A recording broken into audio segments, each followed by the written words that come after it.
institusi negara membantai 6 orang pemuda tidak bersalah, disergap di tengah jalan, diculik, disiksa, kemudian dibunuh dengan semena-mena.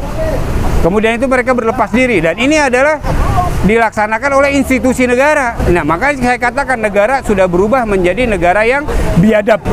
Jokowi itu dalangnya tuh. Betapa institusi ini menjadi, institusi Polri menjadi institusi yang terlaknat.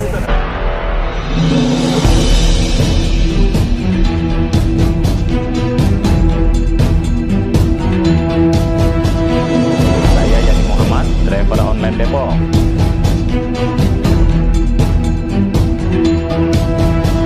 Assalamualaikum warahmatullahi wabarakatuh. Saya orang tua dari korban pembantaian yang dikenal sebagai tragedi kemanusiaan KM 50. Saya orang tuanya dari As-Syahid Faiz Ahmad Syukur, dan di sebelah saya ini orang tuanya dari As-Syahid Muhammad Suci Kadafi Putra bin Hendra Mulyana. Kami baru saja selesai bikin acara rutin di depan Komnas HAM, yaitu tahlilan KM 50, yang setiap hari Jumat, ba'da sholat Jumat, jam 1 sampai jam 3, itu kami melakukan tahlilan di depan kantor Komnas HAM, yang tujuannya adalah mendorong Komnas HAM untuk bekerja dengan baik, melaksanakan tugasnya dengan sebaik-baiknya. Kira-kira begitu. Kira-kira sampai kapan ini digelar? Kayaknya saya udah mengikuti hampir 3 kali, kok nggak ada respon dari Komnas? Sampai kiamat, Pak, kita melakukan ini. Iya, sampai kita mati. Artinya kita terus, karena yang namanya dakwah itu tidak bisa berhenti, Pak.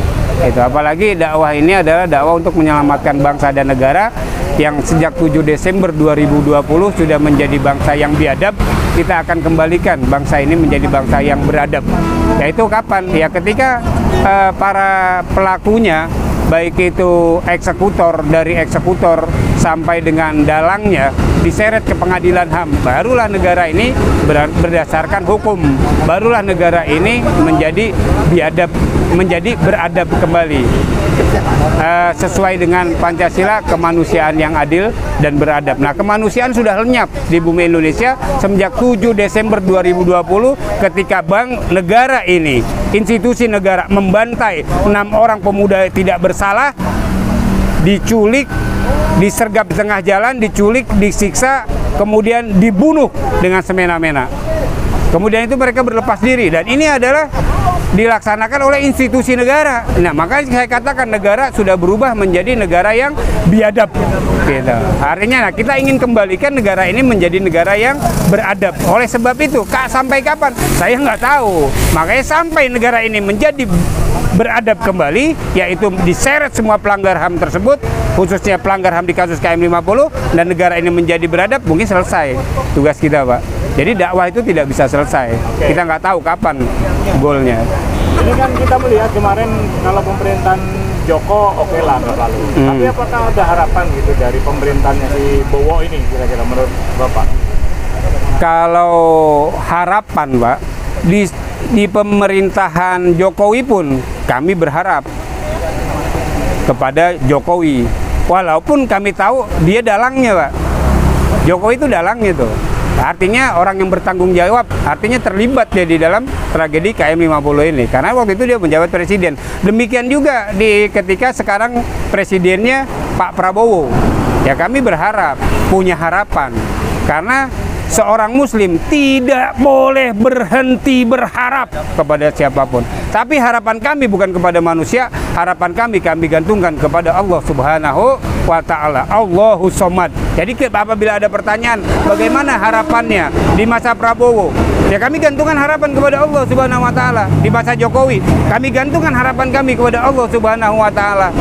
Gitu, Pak, kira-kira. Tapi kan ada prosedur yang harus dilakukan, misalkan memang kita tetap bergantung pada Allah, tapi ada prosedur. Bagaimana kalau misalkan, apakah prosedur yang dilakukan saat presidennya si Joko dengan si Bowo itu sudah dilakukan? Ya, terus, Pak, kita lakukan prosedur yang ada, yaitu kita sampaikan ketika Listio Sigit itu udah janji tuh, ya kan? Nanti kalau ada novum kita proses kembali, kita berikan novum.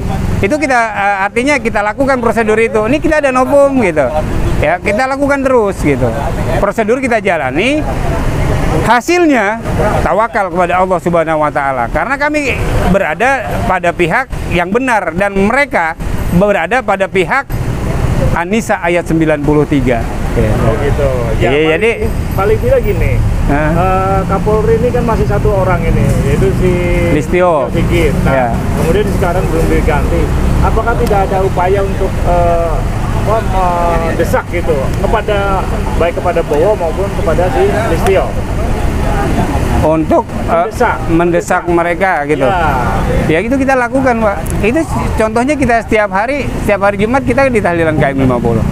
Tapi kan nggak efektif kayaknya kalau misalkan Apa? Kayaknya nggak efektif kalau saya lihat untuk tahlilan. Iya.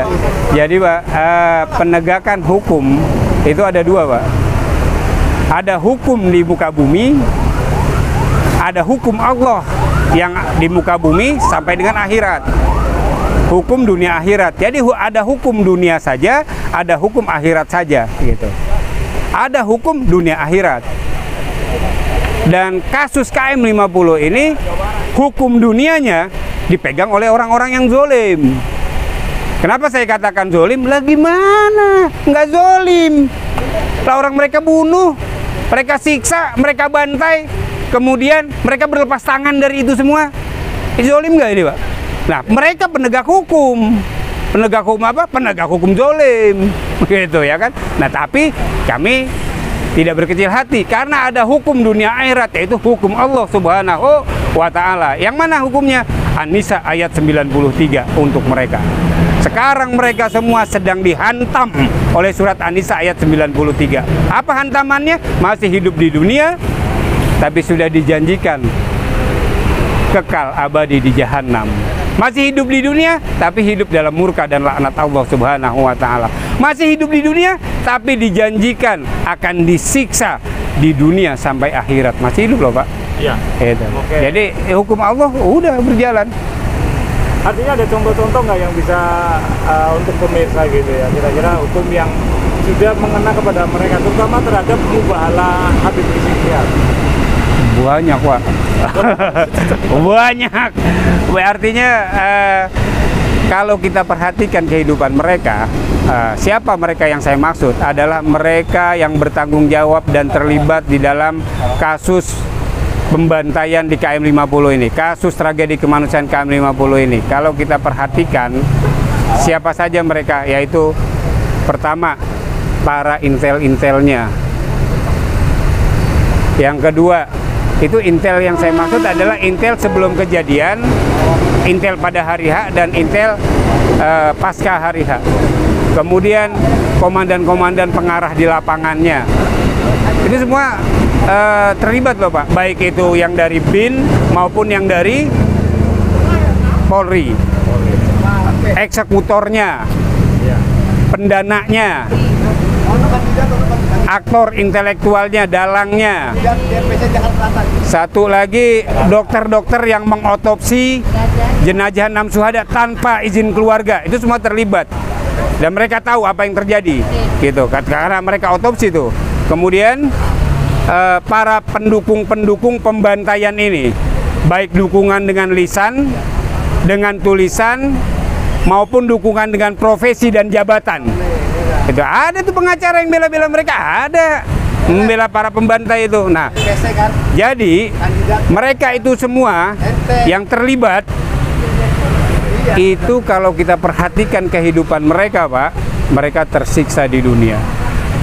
Ada yang nggak bisa tidur sampai sekarang kecuali minum obat tidur. Ada. Masa tahu? Iya, tahu. Kan Al-Quran berbicara.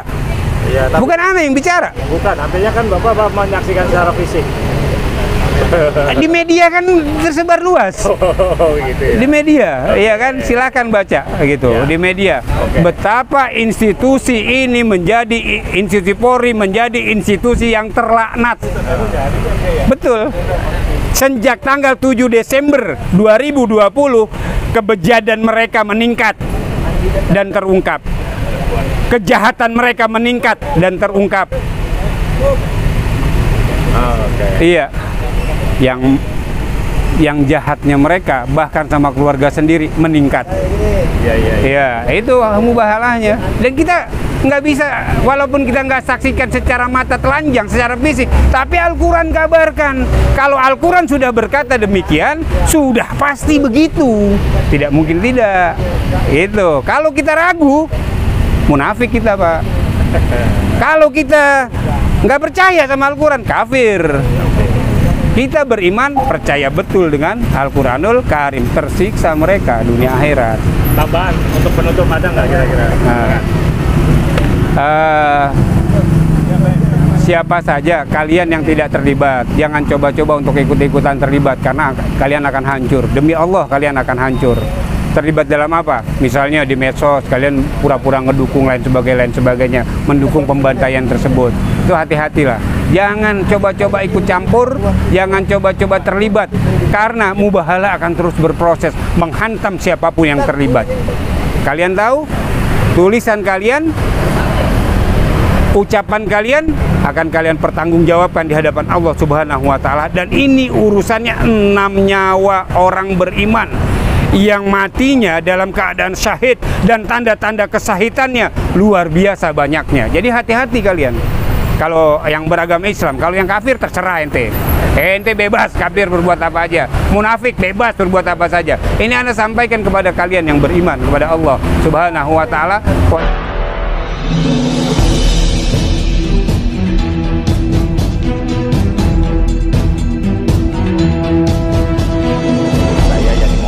Driver Online Depok.